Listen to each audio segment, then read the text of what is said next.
Sugatan ng isang tindero ng lechon sa Cebu matapos malapitang barilin ng riding in tandem. Ang mga salarin nakabundol pa sa pedestrian lane ng takasan ng krimen. Yan ang Express Report ni John Aroa ng News 5 Visayas.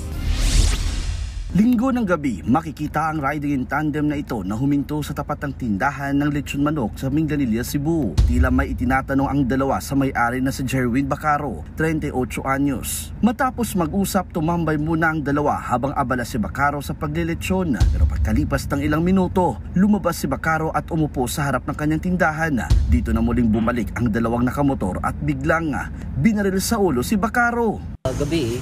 Pagkagabi, may motorsiklong minto sa tapat. Nang umikot, yung nagpanggap na customer, biglang may pumutok.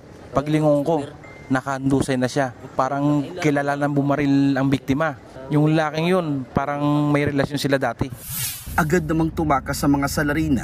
Nahagi pa ng CCTV ang pagtakas nila kung saan makikitang nagpalit pa sila ng damit habang tumatakbo. Ayon sa hepe ng Minganilla Traffic Command, nakabundol pa raw ng isang pedestrian ang mga suspect sa pagmamadaling tumakas. Parang stop daw yung traffic light at saka patuloy na go yung motorcycle. So tumawid yung babae, yung pedestrian, doon sa pedestrian lane mismo. So hindi niya nakita na may paparating na motorcycle. Agad namang isinugod sa ospital ang biktima na sa kasulukuyan pa ngayon inoobserbahan ng mga doktor. Posibleng personal na alitan o iligal na droga ang motibo sa pamamaril. Patuloy na tinutugis sa mga salarin habang nagpapatuloy ang investigasyon.